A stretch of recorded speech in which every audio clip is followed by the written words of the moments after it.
Hello students, आज हम polytechnic first semester की सेकेंड यूनिट स्टार्ट करने जा रहे हैं जिसका नाम है बल, कार्य एवं ऊर्जा।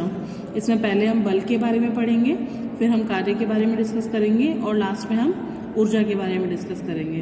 तो स्टार्टिंग करते हैं हम सबसे पहले बल से कि बल क्या होता है। किसी भी चीज़ को उठाने में, खींचने में, धक्का देने में, ये जो भी कार्य संपन्न किए जाते हैं बल की सहायता से किए जाते हैं। तो कुल मिला के बल वह भौतिक राशि है जो किसी कण की गतिशील या स्थिर अवस्था में परिवर्तन उत्पन्न कर सकती है। अगर वस्तु गतिशील अवस्था में है तो उसको बल के द्वारा स्थिर किया जा सकता है, और अगर स्थिर होगी तो बल की सहायता से उसको गतिशील किया जा सकता है। बल एक सदिश राशि है। इसका सूत्र आपको पता है, द्रव्यमान गुणा त्वरण होता है, और त्वरण सदिश राशि है इसलिए बल भी एक सदिश राशि है। इसका विमीय सूत्र हमने फर्स्ट यूनिट में निकाला हुआ है, m1L1 T-2 होता है। अगर मात्रक हम बात करें तो इसका मात्रक होता है kilogram into metre upon second square. ये भी हम यूनिट फर्स्ट में कर चुके हैं। नेक्स्ट टॉपिक है आपका न्यूटन की गति के नियम। तो न्यूटन की गति के 3 नियम हैं।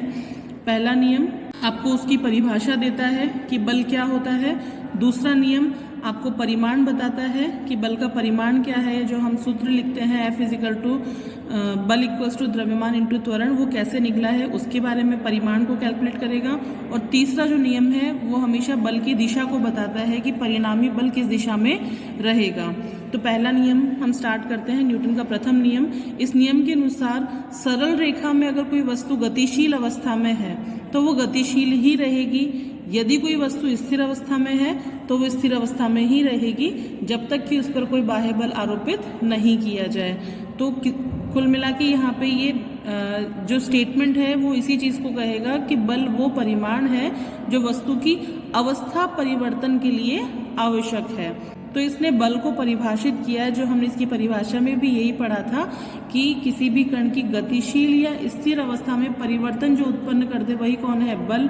और यही सेम चीज़ हम न्यूटन के प्रथम नियम में पढ़ रहे हैं। इसीलिए अभी आपको कहा था मैंने कि जो प्रथम नियम है वो बल की परिभाषा देता है, और परिभाषा के अनुसार कि वस्तु की अवस्था परिवर्तन के लिए बाह्य बल हमेशा आवश्यक है। अब आपको पता है कि वस्तु अगर स्थिर अवस्था में है तो वो स्थिर ही रहेगी, ये इसका नियम कह रहा है। तो परिवर्तन के लिए बल तो आवश्यक है, लेकिन जब तक बल नहीं लगेगा वस्तु अपनी पोजीशन चेंज नहीं करेगी। इसीलिए इस नियम को जड़त्व का नियम भी कहते हैं। ये कई बार न्यूटन का प्रथम नियम जड़त्व के नियम के नाम से भी पूछ लिया जाता है। नेक्स्ट है न्यूटन का द्वितीय नियम। ये परिमाण बताएगा हमको कि बल जो आरोपित होता है किसी भी वस्तु पर, उस बल का परिमाण कितना है। तो इस नियम के अनुसार किसी वस्तु के संवेग में परिवर्तन की दर, तो संवेग को हम किससे प्रदर्शित करते हैं, स्मॉल p से प्रदर्शित करते हैं। परिवर्तन की दर अगर हम देखेंगे तो उसका अवकलन रूप देखेंगे dp/dt, कि समय के साथ में संवेग में कितना परिवर्तन हो रहा है। तो इस नियम के अनुसार किसी वस्तु के संवेग में परिवर्तन की दर उस पर आरोपित बाह्य बल के समानुपाती होती है। कि संवेग में परिवर्तन की दर किसके समानुपाती है, वस्तु पर आरोपित बाह्य बल के समानुपाती होती है। तो हम इस नियम को इस तरीके से निरूपित कर सकते हैं, F वेक्टर समानुपाती dp/dt। ये जो वेक्टर का निशान है सदिश राशि के लिए लगाया जाता है। तो यहाँ संवेग भी सदिश राशि है और बल भी सदिश राशि है। समानुपाती का चिन्ह जब हटेगा तो बराबर का निशान लगेगा, लेकिन साथ में एक नियतांक आ जाता है।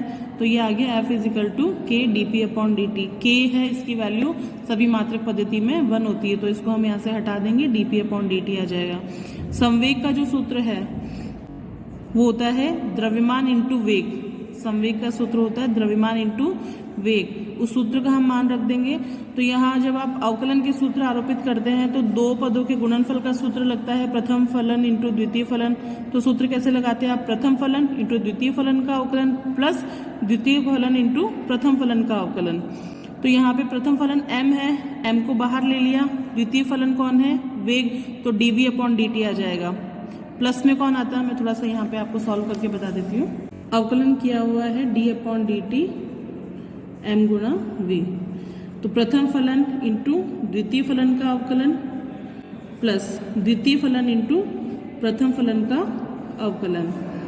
तो यहाँ पे पहली स्टेप तो ठीक है आपके पास में, लेकिन आपको पता है कि किसी भी वस्तु का द्रव्यमान होता है वो हमेशा नियत रहता है। ऐसा नहीं कि कोई वस्तु 1 किलोग्राम की तो 1 घंटे बाद में अपने आप वो 2 किलोग्राम की हो जाएगी। द्रव्यमान कभी परिवर्तित नहीं होता है। तो जब कोई नियत राशि है उसका अवकलन किया जाता है तो उसका मान 0 हो जाता है, तो द्वितीय फलन आपके पास में 0 हो जाएगा। तो रिजल्टेंट आपके पास में सिर्फ यही बचेगा, m dv/dt। तो यहाँ d/dt जो mv था ये क्या आ जाएगा, m dv/dt। और आपको पता है कि इसको हम किस तरीके से बोल सकते हैं, ये वेग है, वेग में समय के साथ में परिवर्तन को प्रदर्शित कर रहा है, या मैं कह सकती हूँ कि ये पद बोल रहा है वेग में परिवर्तन की दर। और वेग में परिवर्तन की दर किसके बराबर होती है, त्वरण के बराबर होती है।